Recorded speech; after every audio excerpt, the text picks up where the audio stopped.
Assalamu alaikum everyone. This is me Momna Technology Wali. I'm 17 years old from Punjab Jalam and a co-facilitator at Rehan School Online Academy.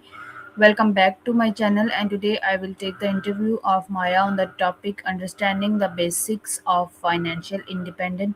So let's start it. I asked some question to the Maya, so they will give me the answer. So let's start it.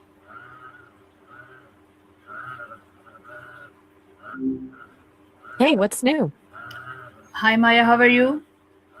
I'm doing great. Just feeling energized. How have you been since we last talked? Okay.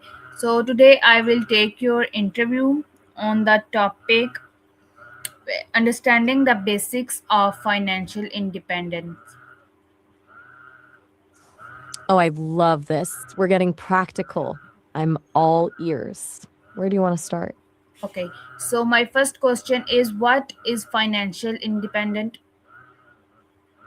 To me, financial independence is basically the point where your assets, that stuff you own that makes money, generate enough income to cover your living expenses. It's less about being rich in a flashy way and more about owning your time. It means you're no longer working because you have to pay the rent, but because you actually want to do the work. Does that definition align with how you're thinking about it? Yeah, okay. Now tell me, why is financial independent important? Honestly, it comes down to freedom. When you aren't tethered to a paycheck just to survive, you get to make choices based on what actually fulfills you rather than what pays the bills. It removes that low level background noise of survival stress, which opens up so much more room for creativity, travel, or just spending more time with people you love. It's the ultimate safety net for your peace of mind. Okay, that's nice. Now tell me, what is the difference between income and expensive? It's the most basic building block of the whole thing. Income is the money flowing in, your salary, a side hustle, or dividends. Expenses are the money flowing out, your rent, groceries, and that morning coffee. The gap between the two is where the magic happens, because that's what you actually have left to save or invest. Okay. Why is saving money important? Saving is basically buying yourself future options. It's your first line of defense against the unexpected, like when your car decides to quit on you or you have a medical emergency. Beyond that, it's the fuel for everything else. You can't invest in things that grow your wealth if you don't have a surplus to start with. Okay. How can creating a budget help manage finance? A budget is basically a map for your money. Instead of wondering where your money went at the end of the month, you're telling it exactly where to go. So it stops those mindless leaks and makes sure you're actually prioritizing the things that matter, like your goals or your sanity, rather than just spending on autopilot. Okay, great. Now tell me, what is an emergency fund?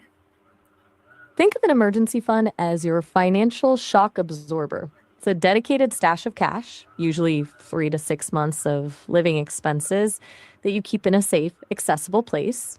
The whole point is that you don't touch it for a vacation or a new gadget. It's strictly for those oh no moments in life. So you don't have to go into debt when things go sideways. Okay. Now tell me, why is it important to avoid unnecessary spending? Because every dollar spent on something you don't actually need is a dollar that isn't working for you. It's easy to get caught up in lifestyle creep where you just spend more as you earn more, but that just keeps you on the treadmill. When you cut out the fluff, you're essentially accelerating your timeline toward that freedom we talked about earlier. Okay. How can people develop good money habit? I think it starts with awareness. You have to stop guessing and actually look at where the money is going, even if it's a bit uncomfortable at first. From there, Automating everything is a lifesaver. Setting up a transfer to savings the second you get paid so you aren't relying on willpower. And honestly, just redefining what rewarding yourself looks like so Okay. doesn't not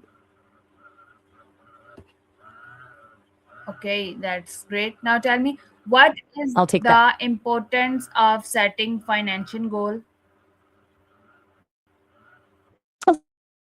Take that as a win. Goals are basically you're just hoarding money for the sake of it, which can get in target, like owning a home, starting a business, or just being able to retire early. The discipline feels like a choice you're making for a reward rather than a sacrifice. Okay, that's great. How can invest help build a wealth? Investing is basically putting your money to work so you don't have to work as hard. Instead of just letting your savings sit there, you're buying things like stocks, real estate, or index funds that have the potential to grow in value or pay you a regular income over time. It's the power of compound growth. Your money makes money, and then that new money makes more money, which creates a snowball effect that builds wealth far faster than a savings account ever could. Okay, what is the difference between saving and investing? The biggest difference is the goal. Saving is about preservation and accessibility. It's the money you keep in a safe spot, like a savings account, where it's guaranteed to be there when you need it, but it doesn't really grow. Investing is about growth and risk. You're putting your money into something with the expectation that it'll increase in value over time, though there's always a chance it could go down. Essentially, you save for the short term and you invest for the long term. Okay, that's interesting. Why is financial planning important? It's basically the difference between just hoping things work out and actually having a strategy. Planning takes all those individual pieces, the budget, the emergency fund, the investments, and weaves them into a cohesive roadmap. It helps you anticipate the big life shifts like buying a house or planning for retirement. So you aren't just reacting to life as it happens, but actively steering where you're going. Okay, very nice. Now tell me, how can students start managing their money wisely? Students have a huge advantage because they have the most valuable asset of all, time. I'd suggest starting with the pay yourself first mentality, even if it's just a tiny amount from a part time job or allowance, just to build the habit. Learning to distinguish between wants and needs early on is also key, and using student discounts for everything is basically a sport at that age. But honestly, the biggest thing is just getting comfortable with the conversation of money so it isn't a mystery by the time they graduate. Do you think schools do a good enough job teaching this stuff? Yes, I also think that. Now tell me, what are the benefits of earning multiple source of income? It's basically the ultimate safety net. If you only have one source of income and that disappears, you're in a tough spot.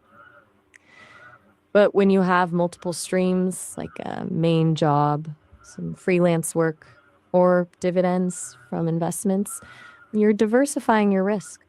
Plus, it usually speeds up the timeline to financial independence because you're funneling more money into your goals without relying on a single boss to give you a raise.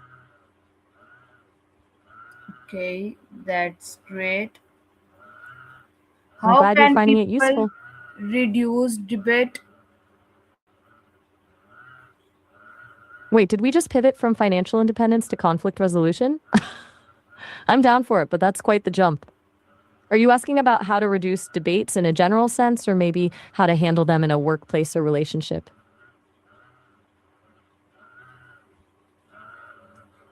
Okay, thank you so much, Maya, for giving your time. Take care. You're so welcome. It was such a pleasure chatting with you. Take care and I'll talk to you soon. Bye. Thank you everyone for watching. I hope you enjoy our interview and learned something new.